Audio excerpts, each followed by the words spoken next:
लिंबू सरबत करायचं तर 5 ते 10 मिनिट लागतात.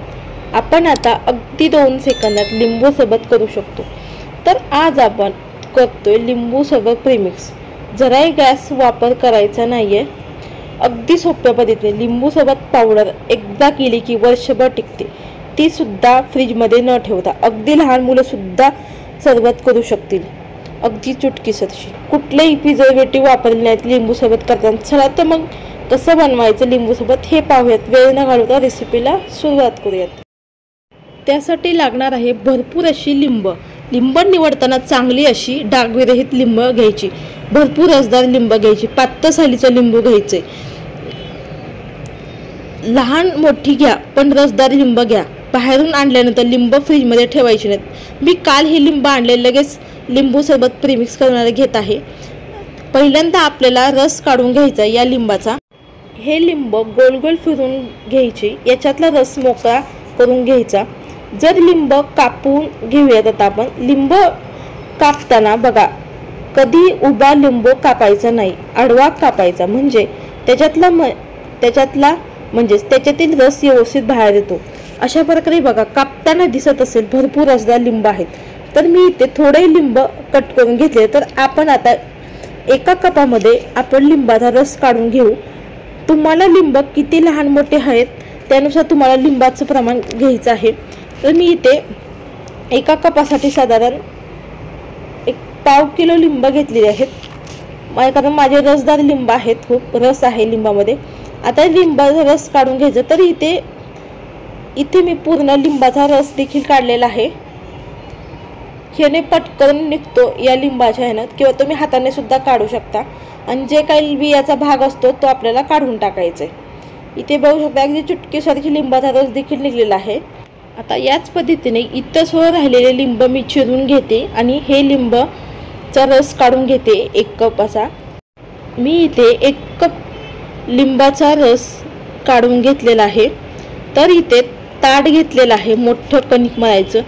आता 1 कप लिंबाचा रस आहे. आपल्याला चहाच्या गाळणीने किंवा जे काय कुठली गाळणी असेल त्यानं आपल्याला गाळून घ्यायचं. म्हणजे चोथा वगैरे असतो लिंबामधला तो पूर्ण असा निघून जातो.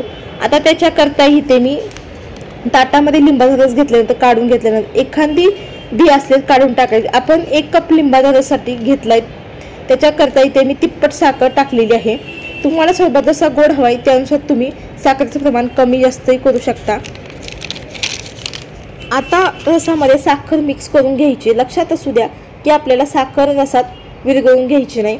फक्त याला असं हलक्या हाताने मिक्स करून घ्यायचंय. आता आपल्याला ह्याच्यामध्ये काळं मीठ टाकायचं आहे. मी साधारण इथे अर्धा चमचा काळं मीठ टाकलेलं आहे. पण खूप छान टेस्ट लागते काळ्या मिठाने, त्यामुळे अवश्य टाका. इथं सांगेल तुम्हाला. आता हे मीठ टाकल्यानंतर आपल्याला हे मीठ मिक्स करून घ्यायचं या साखरेमध्ये. आणि साधं देखील मी चवीनुसार टाकलेलं आहे. खूप छान टेस्ट येते चवीनुसार मीठ घातल्यानंतर. त्यामुळे मीठ दोन्ही मीठ घातलेले काळं मीठ आणि पांढरं मीठ. आता आपल्याला या दोन्ही ताटामध्ये हे सुकवून घ्यायचे.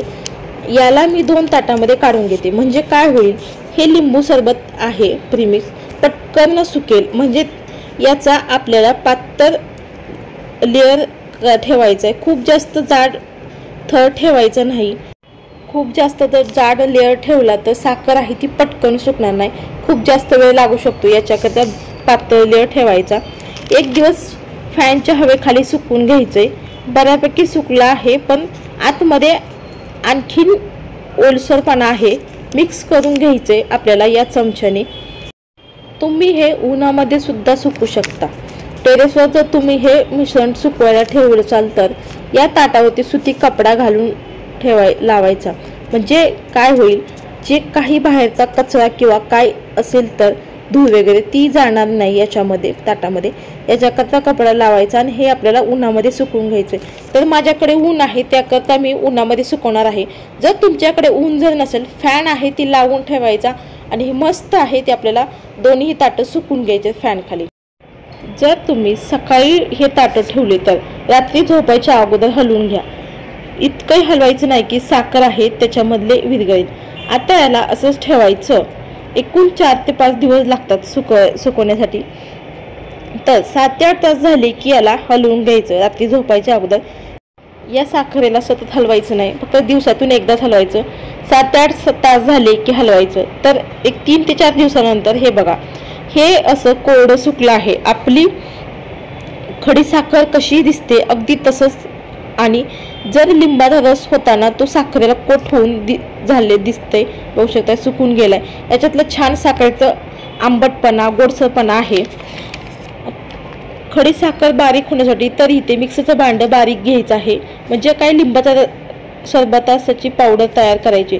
फक्त वाटत असताना लक्षात असू द्या, खूप जास्त वेळ फिरवायचं नाही. मिक्सरचं भांडं ऑन ऑफ मोडवर फिरवायचं. जर तुम्ही जास्त वेळ फिरवलं तर ते जे साखरेमधलं मॉइश्चर आहे ते गरम होईल आणि पाणी आहे ते साखरेला सुटेल. याच्याकरता आपल्याला जास्त वेळ फिरवायचं नाही आहे.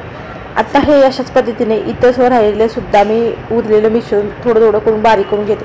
हे आपण प्रीमिक्स करून ठेवलेलं आहे ते एका काचेच्या कोरड्या हवामध्ये बरणीमध्ये भरून ठेवायचं. बिना फ्रीज वर्ष ते 1.5 वर्ष आरामात बाहेर टिकतं. याला सुद्धा काही सुद्धा होत नाही. एकच गोष्टीची काळजी घ्यायची की आपल्याला हे प्रीमिक्स वापरत असताना जरासुद्धा पाण्याचा हात लागू द्यायचा नाही. चमच्याला सुद्धा वगैरे चांगला कोरडा करून घ्या. पाण्याचा हात लागून गेला तर पाणी सुटू शकतं आणि हे ओलसर होऊन खराब होऊ शकतं. ती मात्र आपल्याला काळजी घ्यायची प्रीमिक्स वापरताना लिंबू सरबतचं. चला तर मग लगेच लिंबू सरबत बनवायला घेऊयात. तर याच्यात आपल्याला 1 चमचा 1 ते 1.5 चमचा प्रीमिक्स टाकायचे लिंबू सरबतचं किंवा लिंबू पावडर. आता लिंबू सरबत पावडरमध्ये याच्यात थंड पाणी घालायचे आणि आपण सुरुवातीला मीठ टाकलं आहे आधीच, त्याच्यामुळे मीठ घातलेलं नाही आहे मी. आता आपल्याला मिक्स करून घेतलेलं आहे प्रीमिक्स लिंबू सरबतची. आता आपल्याला इथे सब्जा घेतलेला आहे. सब्जा देखील 1 चमचा पाण्यामध्ये भिजवला. पटकन 5 मिनिटात पाण्यात भिजतो.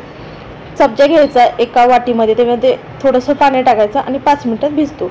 आता सब्जा देखील टाकलेला. हा सब्जासुद्धा थंड असतो, त्यासाठी इथे मी 1 चमचा सब्जा देखील टाकलेला आहे. आता इथे बघू शकते, इथे आपलं चुटकीसरशी असं लिंबू सरबत बनवून तयार आहे. किंवा तुम्ही याला पुदिना कुटून टाकू शकता किंवा जिरे पावडर किंवा कुठला फ्लेवर त्या ठिकाणी तुम्ही याला फ्लेवर देऊ शकता लिंबू सरबतला. तर तुम्ही हे मस्त आपलं इथे रिफ्रेशिंग सरबत बनवून तयार आहे. लिंबू सरबत ही आपल्याला पावडर करून ठेवायचे. पावडर करायला फार काही वेळ लागत नाही प्रीमिक्स. तर इथे आपण लिंबाचं प्रीमिक्स केलं, कुठलंही प्रिझर्वेटिव्ह नाही, फ्रीजमध्ये सुद्धा ठेवायची गरज नाही, अगदी सहज हे टिकतं. फक्त काचेच्या हवाबंद बरणीमध्ये भरून ठेवायचं आणि पाण्याचा हात लागू द्यायचा नाही. तर इथे आपलं मस्त असं रिफ्रेशिंग सरबत बनवून तयार आहे. तर आजची रेसिपी कशी वाटली कमेंटद्वारे नक्की सांगा. वैष्णव रेसिपी चॅनलला लाईक करा, सबस्क्राईब करा आणि बाजूला जे बेल आयकॉन आहे त्याला क्लिक करा. वेळात वेळ काढून माझी रेसिपी पाहिल्याबद्दल तुमचं मनापासून धन्यवाद. चला तर मस्त जबरदस्त रेसिपीमध्ये भेटूया. तोपर्यंत धन्यवाद.